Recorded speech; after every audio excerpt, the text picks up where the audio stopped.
Seishiro, what are you doing in the trunk? It's open. You had to meddle, didn't you?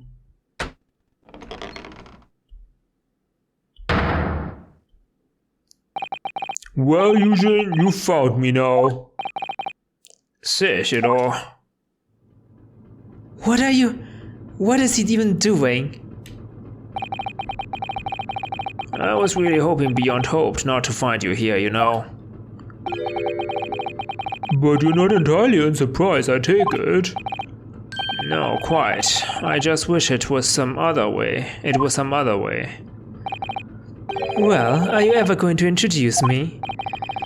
Oh, your reputation precedes you, Mr. Sholmes. I've read stories of many of your exploits. Excuse my manners, Sholmes. This is Mr. Jigoku, my old friend and traveling companion. And also the foreign minister of Japan? Like, what an unsightly state that we found him in. The devil is in the details, Mikotoba. I believe you meant to say your old friend and traveling companion.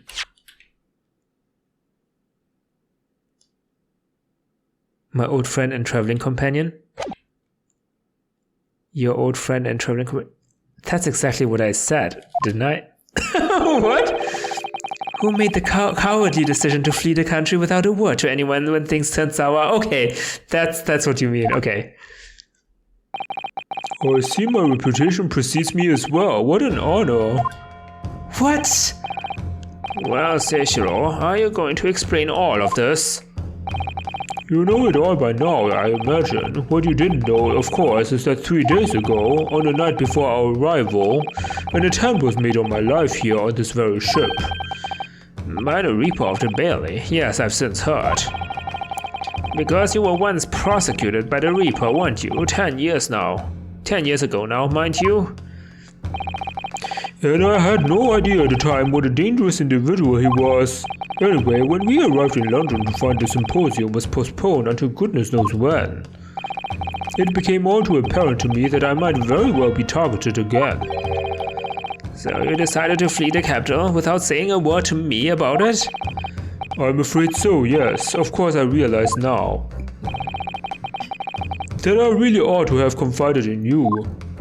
Okay. It's somewhat surprising, I must say.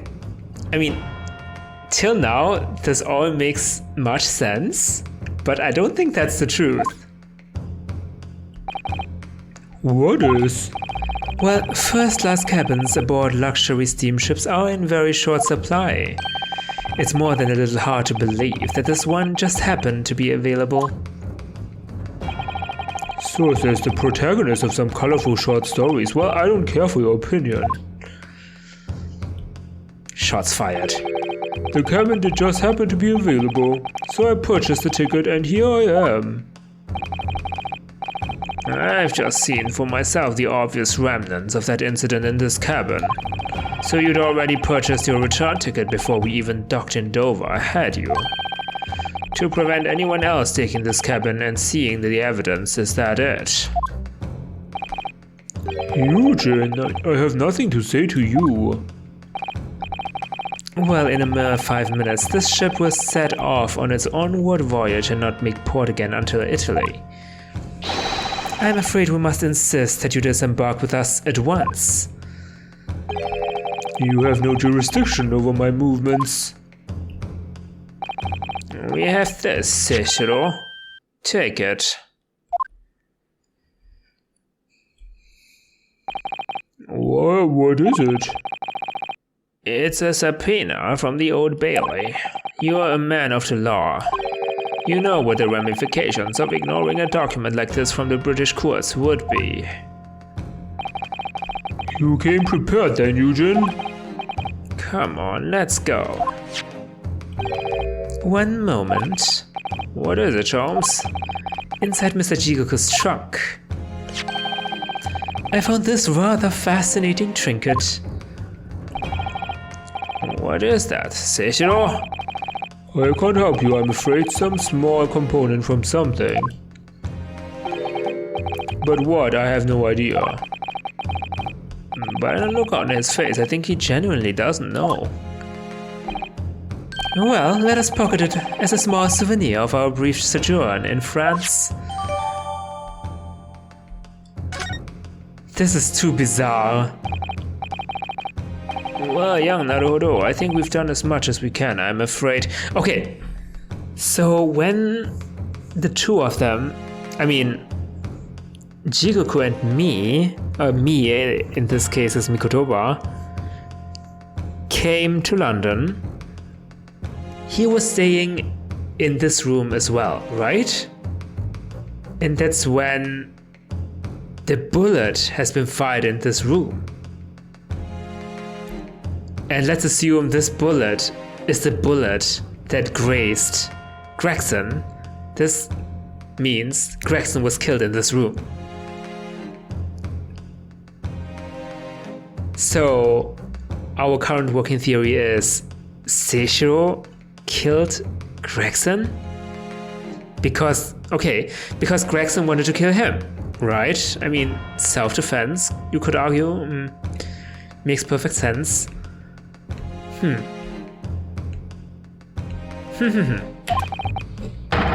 The rest will be on the shoulders of you and your assistant.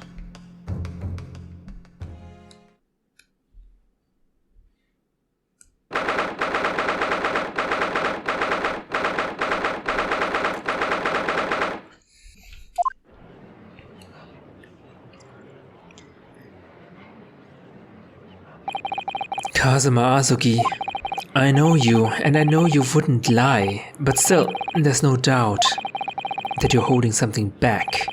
You know more than you're saying. During the past 30 minutes while this court was adjourned, all possible efforts were expended.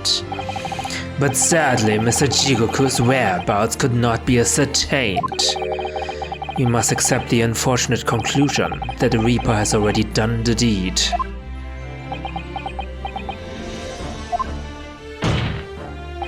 There's no sense in wasting any more of the court's time. The prosecution calls for an immediate verdict. What? On what grounds? No, the trial cannot end now. You're a Japanese man, Ryunosuke. You should know when to lay down your sword. And you should know never to presume when the battle is won. The court has already been presented with all the evidence and heard all the relevant testimony.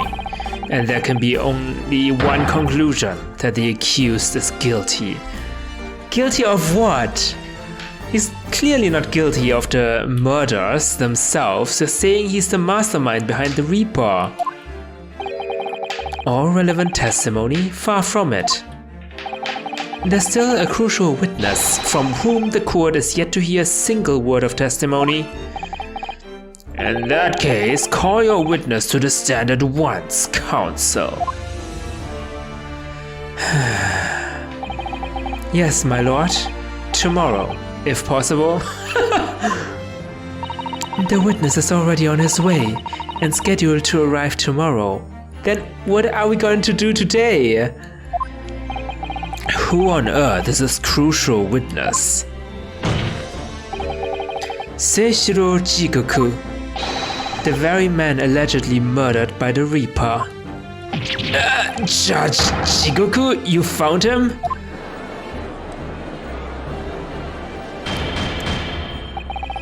But the investigations of every policing resource in the capital suggest that Jigoku is already dead. How in the name of God did you find the man? He looks so imposing, staring down at me, looking down at me.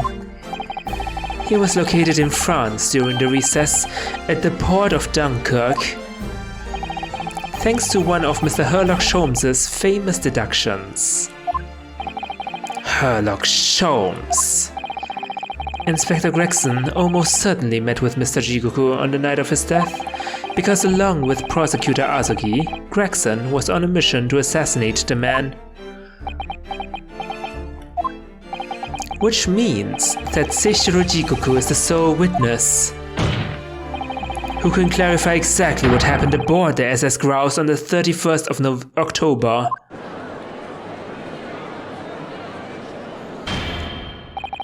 Well, it would appear that it's too soon to move to adjudication at this point.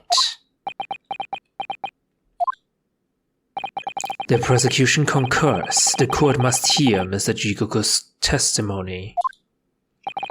No judgment should be passed until all testimony has been considered. In that case, I hereby call the end of today's proceedings. Court will reconvene at the same hour tomorrow. Well, that was the fast second part. No objections from either side. No, my lord. No objections, my lord.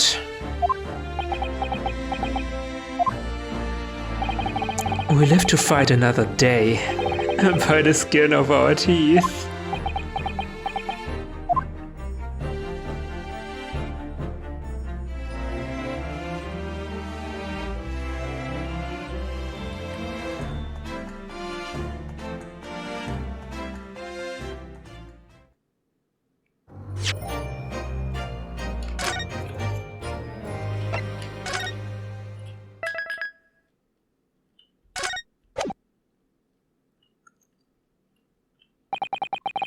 The unexpected halt of proceedings sent a clamor around the courtroom, but outside the Bailey, where Londoners knew nothing of the secret trial within, it was a typical still night.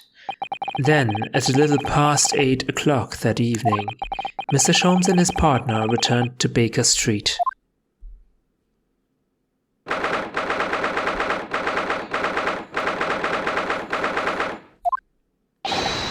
We have returned, my dear fellows. Welcome back to Britain, and thank you for your timely help. Think nothing of it. I believe you've had an even more wearing day than Mikotoba and I know. You could say that. We were on the brink of defeating Court earlier. So this prosecutor Azugi had you on the ropes, did he? And he's your best friend, you say? Not anymore, he's not. Not anymore. Well, he's not really the man I knew in Japan anymore. Kazuma's changed. Oh, Mr. Naruhodo. I mean, it's incredible to think that he'd even entertained the idea of acting as the Reaper's assassin. Exactly! What was that? Well, nevertheless, you must introduce me. After all, I've only ever met the young man as a corpse. When all this started, almost a year ago now. Mr. Sholmes still hasn't told us the truth about what really happened back then. About the motivation for what he himself described as a great detective's lie. Now then, I must say, it's really quite a journey all the way to France. Well, it is another country, Mr. Sholmes. So, what news of Judge Jigoku? We took him to Scotland Yard. The investigating detectives there have a lot of questions for the man. Poor Professor Mikotoba. This must be quite a shock for him. Yes, I picked this up at the telegraph office on our way home. What is it? Surely you haven't forgotten already. I put upon you for the matter only yesterday. You put upon me, Sholmes. I had to fill out a telegram to Japan and foot the bill as well. Oh, you've had a reply already? What was so urgent though, Mr. Sholmes? Such matters can wait until later. I'm far too hungry for an involved conversation at present. What? Why did you mention it then? Oh, well, that's good news, because supper is ready, everyone. And what a feast it is. If I were none the wiser, I think the trial were won already. Look at the look on the chest in the background. That's amazing. Roast beef, kipper, stew, steak and kidney pie, Yorkshire pudding. Tomorrow could be a very long day, so eat up. In that case, I think I'll seat myself just here. This place appears to be the only one set with a helping of pheasant as well. Sorry, Holly, not there. Huh? Why ever not? Are we in set places this evening? Yes, and that place is for Susie Steady. For me? That's right, I made it especially for you, Professor Mickey. Mickey? Oh, I see. Well, that's terribly kind of you. We still don't know what happened between those two. It's a shame, really. What do you mean? Well, for a brief moment I believed it. That Susie and I were half-sisters, I mean. Oh. Oh god, she knew already what we found out?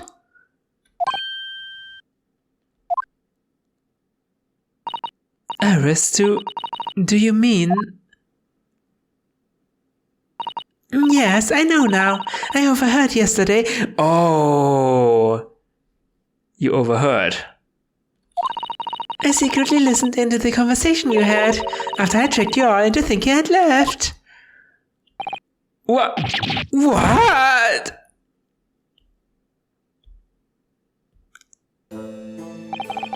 The misunderstanding arose because of that autopsy report from 10 years ago, but actually, it turned out that neither Dr. Wilson nor Professor Mikotoba are Iris's father.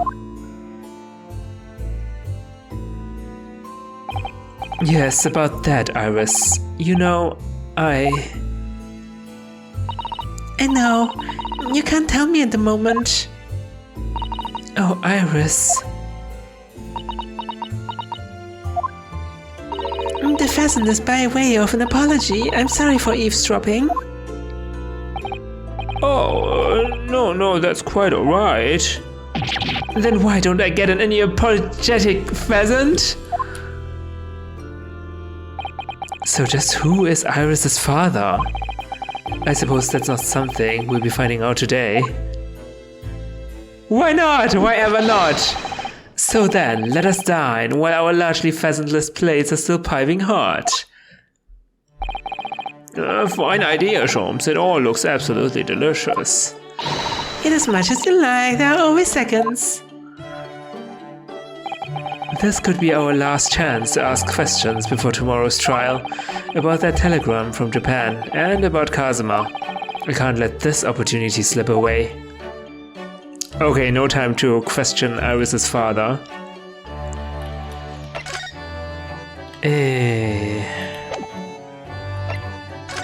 Oh. Anything else happened here? Not really. On the other side?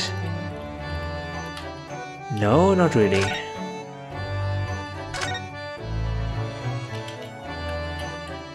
Yeah.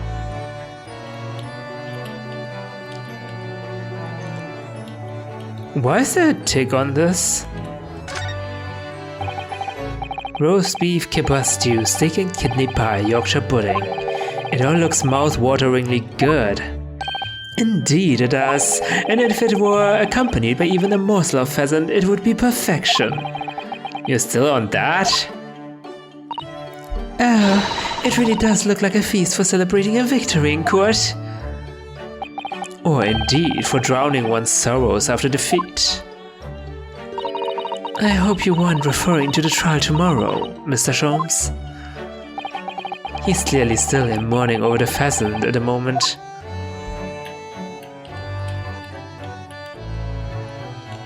Okay.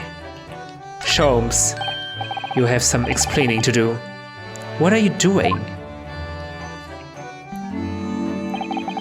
Surely it's abundantly clear that I wasn't brooding over Mikotoba's refusal to share his pheasant with me. Nevertheless, I felt the need to withdraw from the social circle for a while and look on with hungry eyes. Sorry, honey, but I cooked that pheasant especially for Susie's daddy. Even though I've played the role of father to you for far longer. Ooh, bringing out the big arguments here. Mr. Sholmes, could I discuss some things with you? Certainly, my dear fellow, I find myself quite in a mood for a spell of conversation. Okay. No doubt, you're hungry to learn more of my deep love of game. I can probably contain my curiosity on that one. You needn't look at me in that fashion. In what fashion? It seems that before we discuss the pheasant, we have some rather unpheasant matters to discuss.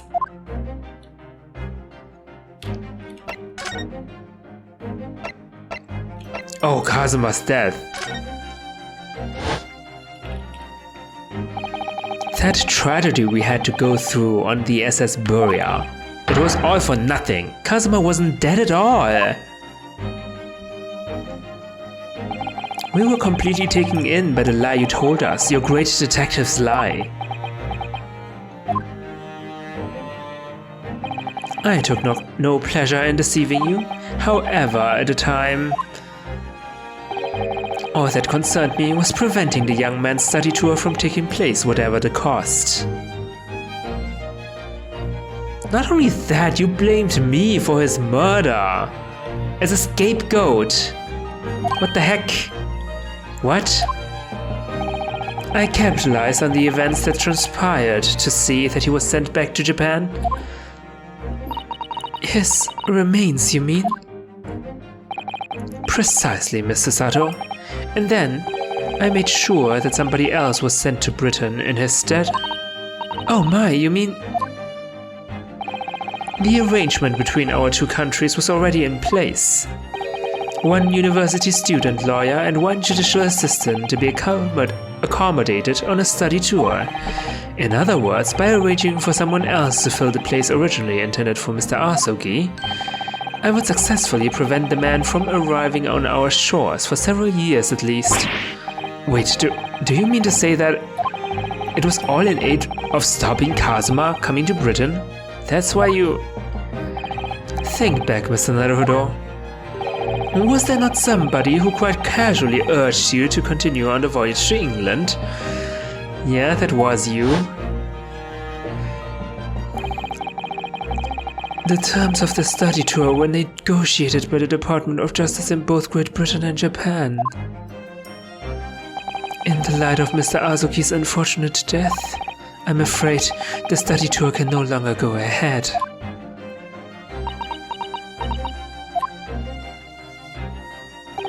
My dear fellows, the majority of problems have an extremely simple solution, you know? All you require is one lawyer and the study tour can continue, surely. But there's no one else with the necessary qualifications, Mr. Sholmes. We know of no other lawyer. The voyage to London still promises a good month of time. Ample opportunity, I would say, to find yourselves another suitable lawyer. So, you manipulated me? I've often remarked on the extraordinary lengths to which friendship will drive a man. I was quite sure that you would rise to the challenge for your late friend. I don't believe it. But if it was all contrived...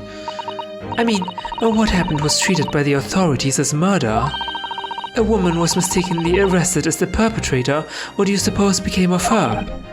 Naturally, I didn't allow the misapprehension to have any serious repercussions. I subsequently explained everything and assisted the unfortunate soul in finding the foreign refuge she sought. I seem to remember Mr. Sato and I had some rather strong words for her. Well, she was certainly not devoid of all guilt. She deserved every word, I'm sure. I wonder if she made it to America then.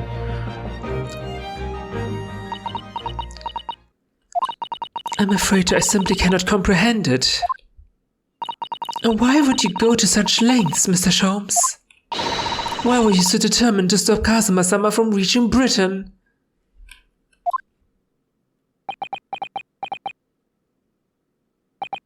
The truth is, 12 months ago, there was already a very tangible omen of the impending tragedy, you see?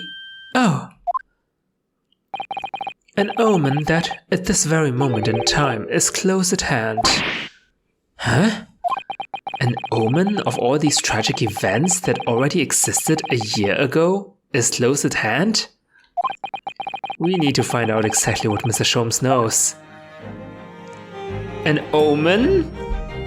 Okay. What about a telegram? What did you tell Japan? What was in the telegram we received? This. I thank my lucky stars it arrived in time. Record found as indicated. Duplicate follows. K. Asugi, A. Shin, T. Gregson, J. Wilson. What? Those 4 names. We've come across that exact same list before. They came up in that unforgettable case last spring.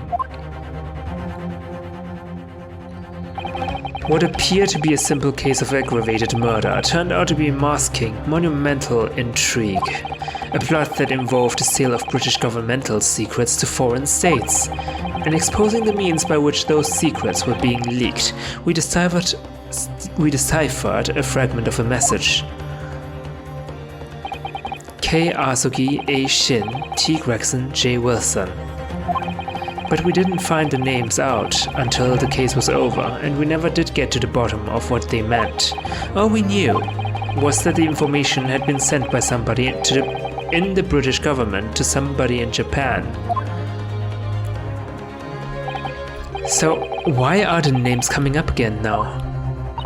Yes, where did the sender of your telegram discover them, Mr. Sholmes?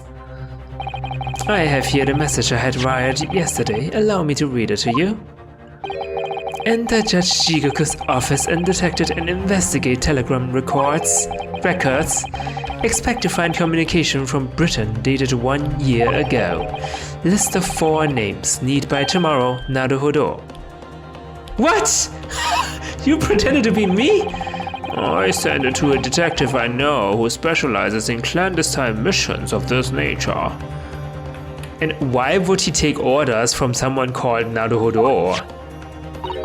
You asked Inspector Hosonaga to undertake such an onerous task for you? Oh, okay. Hosonaga, of course, he's not questioning anything. And in my name? I wonder what guise he opted for this time? My dear fellows, it was a matter of great urgency, you understand? You could have sent it in Mikotoba's name. Anyway, the list of names was found in Seishiro's office as Sholmes predicted. So you mean that mysterious collection of names that was sent from Britain to Japan was... It was sent to Judge Jigoku. He was the intended recipient. I don't believe it. But that doesn't answer the question of what the list of names actually signifies. I did formulate a hypothesis about that. But without a shred of evidence, I couldn't possibly have shared it. Mr. Sholmes looks deadly serious for once.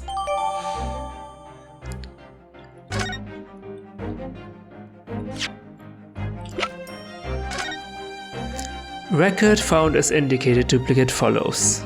Hosonaga. K. Asugi, A. Shin, T. Gregson, J. Wilson. Like three of those names are already dead.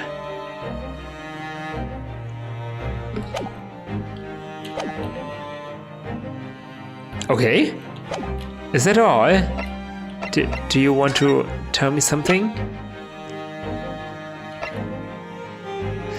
Oh yeah, a small component. What is that?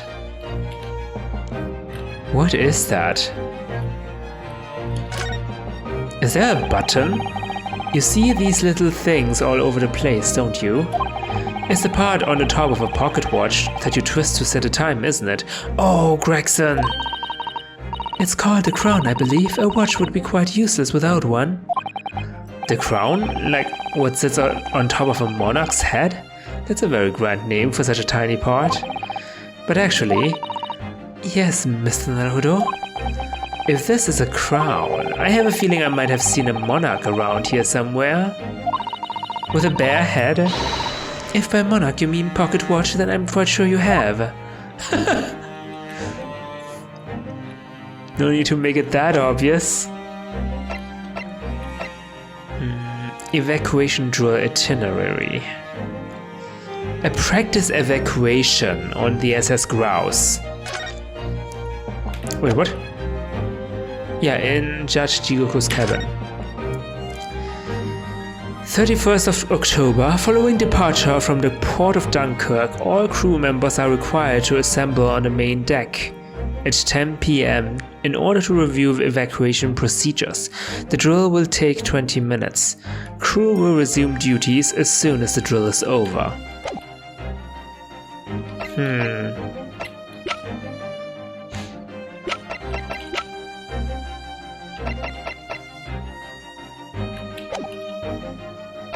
Okay, what do I need to do here, actually? Present something? Oh, wait, let's have a look at the pocket watch.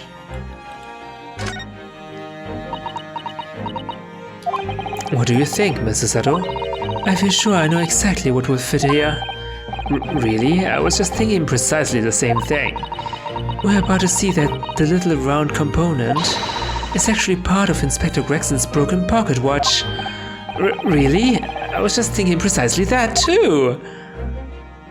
We're all geniuses. A perfect fit. I knew it. Alright, perhaps you knew it. I make a note of this new information at once.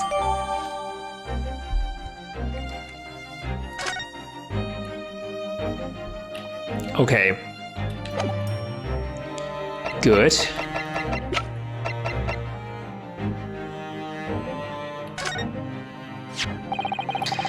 There was no room for doubt with your instructions in this telegram, Mr. Sholmes. You were very clear that it was Judge Jigoku's office that should be searched, so... You obviously knew that's where the list of names would be found. K. Azuki, A. Shin, T. Gregson, J. Wilson. But we only learned of those 4 names just over 6 months ago now, and only because they appeared as part of the top secret government communications that were leaked. That's true, yes, but at the time you were unaware of the background. You see, those 4 names were wired to Japan. Around 6 months before that, approximately this time last year, in fact, when you were still both in Japan. Already? Okay. It really would be hypocrisy on my part to reprove others for intercepting state secrets, because after all, I'm perpetually eavesdropping on communications between the British and Japanese governments. You are perpetually doing what? How? Never mind the details, but you should know. No secret is safe from Herlock Sholmes when he has designs on knowing it.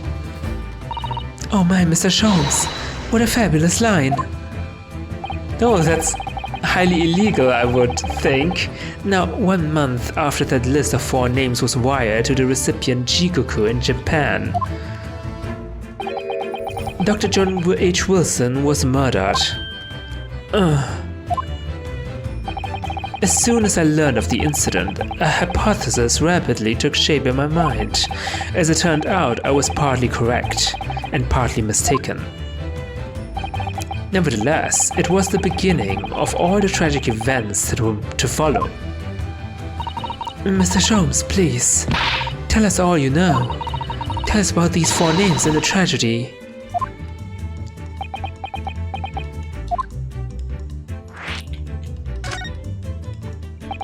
As I said, when I learned of Dr. Wilson's murder in Japan, my mind immediately turned to those 4 names because, you see, there was someone else on the list who I believed to be recently deceased. What? Who? A Shin, as it was transcribed in Japanese script. In actual fact, Miss Asa Shin. That was a familiar name to me. She was a professional killer, well known among London's unsavory classes. Oh, I see. but she had completely vanished from existence several months before Wilson's murder.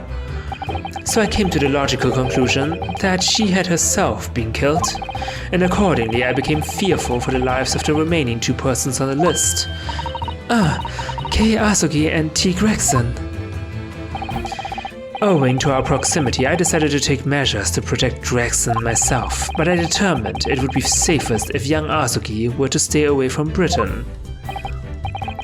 So that's why you went to such lengths to prevent this study tour from going ahead. Exactly. So, you already knew who Kazuma-sama was, Mr. Sholmes? Oh yes, Sholmes and I have exchanged correspondence for years. I had recounted many tales about Asogi to him in my letters and the news of Dr. Wilson's death, of course. So you knew about the 4 names as well? So, Dr. Wilson is dead then? I didn't know. Oh, Iris. I know he wasn't my daddy, but still, that's very sad. I'm so sorry, Iris. We knew the significance of the name, obviously, but we just couldn't bring ourselves to tell you. No. Yeah, it's terrible. Yeah, it's terrible what we did. But what you just told us, Mr. Sholmes, doesn't completely tie in with the facts. There's one big hole in your hypothesis. A big hole, Mr. Naruhodo? Yeah, Asashin, she killed. She's the one who killed Dr. Wilson in the first place. Oh yes, you mean about Asashin, I presume. Oh, of course. Exactly, she wasn't killed, was she? She was in Japan posing as a visiting student under the assumed name of Giselle Brett. Well, in the end she died. And she was killed. I'm glad you're keeping up, my dear fellow, but I only became aware of that fact 2 days ago in the foyer of the Great Waterloo Hotel. And upon hearing that startling revelation, the hypothesis that I'd formed surrounding those 4 names was completely turned topsy. Hold on. Oh, maybe it's supposed to read... No, I have no idea. I was thinking maybe Asashin was supposed to kill John Wilson, and like the top one is supposed to kill the bottom one, right? But no, Asogi, why would Kazuma kill Gregson? No way, did Kazuma kill Gregson?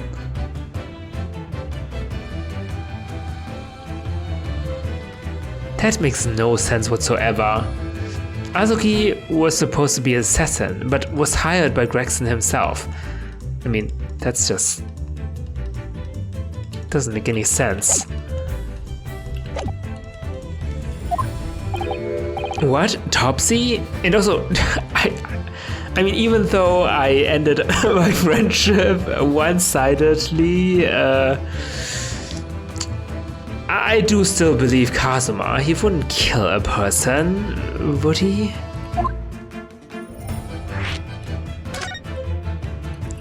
What do you mean when you say your hypothesis was turned topsy, Mr. Sholmes? I had believed all 4 names on the list to be the names of victims.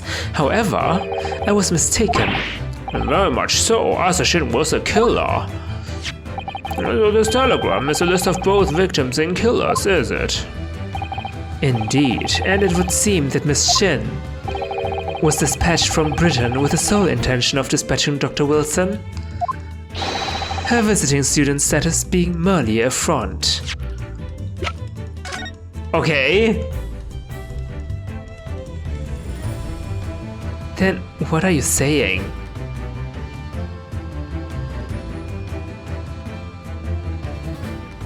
Hold on, we have to remember this is a telegram, so there's no top-down, there's only left-right. So in the order it would seem Asogi is the first name, Shin was the second name, Gregson is the third name, Wilson is the fourth name.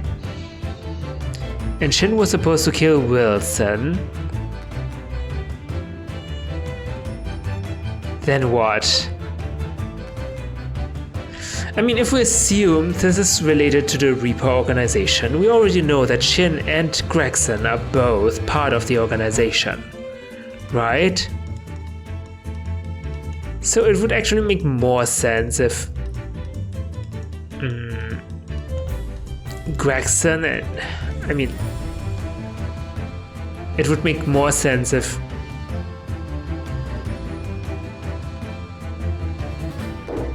it doesn't make sense. So why would the second and third name on the list, the killers, and the first and the fourth name be the victims? Who decided on that? Makes no sense.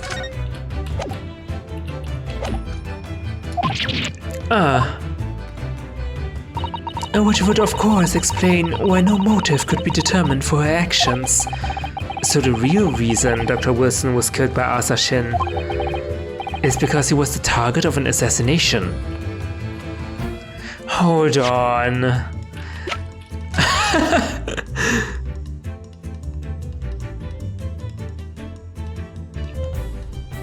Even until now, I can't believe Gregson was part of an organization who killed like... Okay, they killed criminals, sure. Criminals that could not have been brought to justice by the law. But why would they kill Kazuma? Right? Makes no sense. Makes no sense. In particular, Kazuma didn't even go to England back then, and for armed with that knowledge, fresh consideration of this telegram puts the list in a very different perspective. What do you mean? Well, does it not strike you there's another among the four, who subsequently became a visiting student?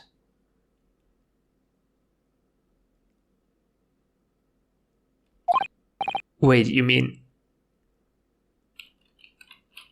Oh, okay. Yeah, that makes sense. Sholmes believed Asogi is the assassin sent by Japan to kill Gregson or something. That would totally make sense. I understand this deduction. It's not really a deduction, it's like a inference. But he did say he has no evidence, so... But of course, a name you know only too well. You mean Kazuma? Oh. He did say in court earlier today. Yes, on 31st of October I accompanied Inspector Gregson to Dunkirk in order to carry out a mission. And the mission was the assassination of the Mark.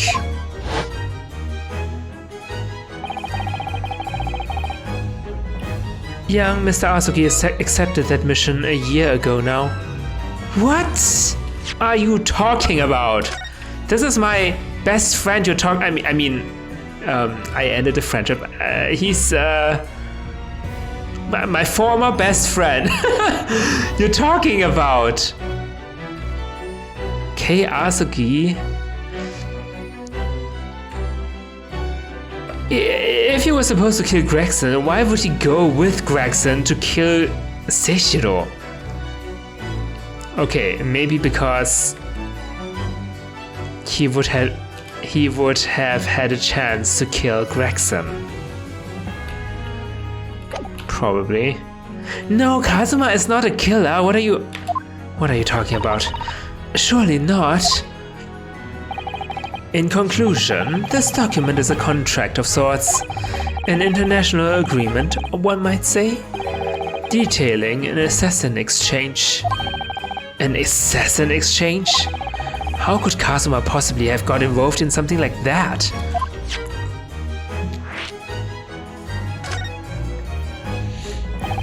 Let's assume that we have two parties, each wishing to dispose of a distinct individual. Those two parties then make a contract to swap their respective assassination targets.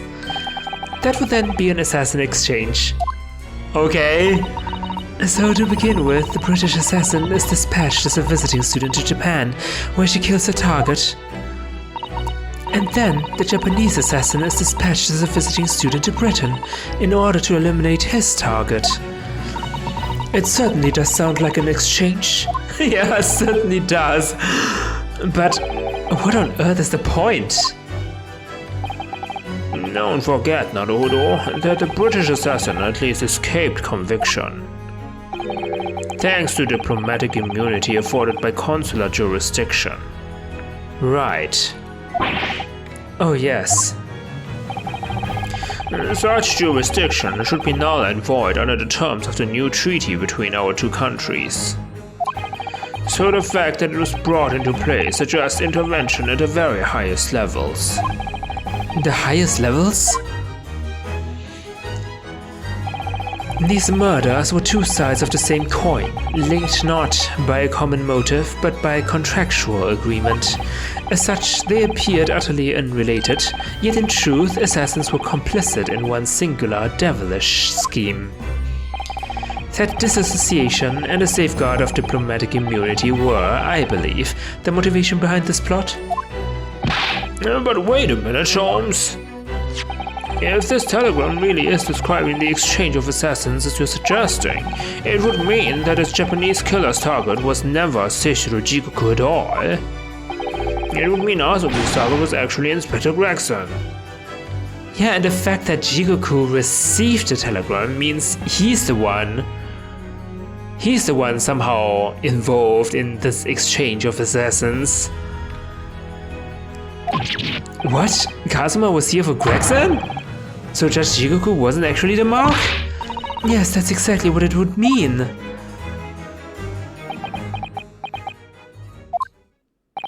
I hold myself personally responsible for failing to keep the inspector safe.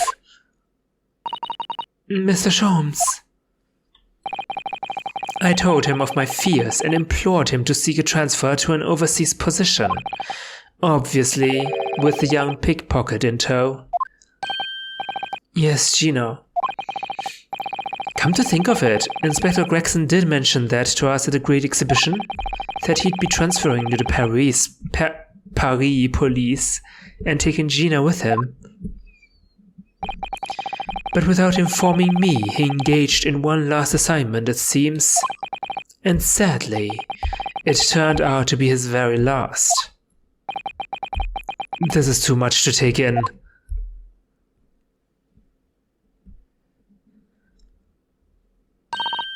Alright everyone, that's quite enough of all that serious talk for one day. Isn't it, Holly? I mean, look at the time. Quite right, Iris. We must conclude our preparations for tomorrow. What preparations? Well, I think I shall make my way back to my hotel room now. This has certainly been a night to remember. It is a little bit sad though. Huh? I mean, I like the idea of you being my daddy. And because then Susie would have been my big sister. I'm sorry, Iris. Well, he hasn't denied that yet. I know, Iris. I was thinking quite the same thing. Were you? But if somebody like me would be worthy, I would be delighted to become your sister. What? Really? Oh yes, without question. So, you'll teach me all the ways you know to throw Runo to the floor? Yes, of course. It would be my pleasure. You didn't have to agree quite so readily. Oh, but wait a minute. If Susie's going to be my big sister, then you could be my big brother if you want, Runo. Huh?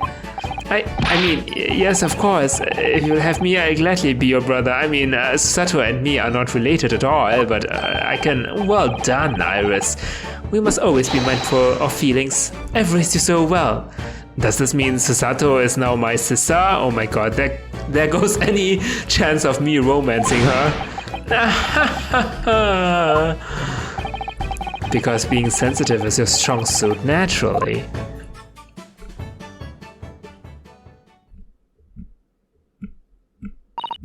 Right, I'm going to work extra hard for tomorrow now because it's my big brother and sister.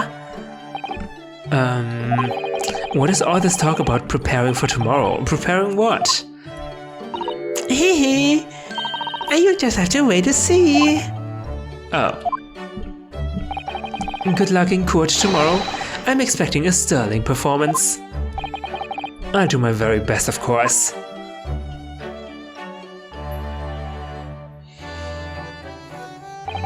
So the overnight break in the trial's proceedings became a crucial turning point, exposing new truths whilst posing new conundrums.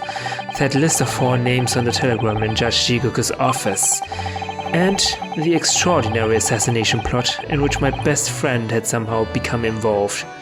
I mean, my former best friend.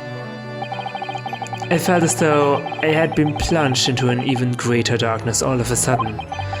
But at the same time, I felt sure I would see the light again soon.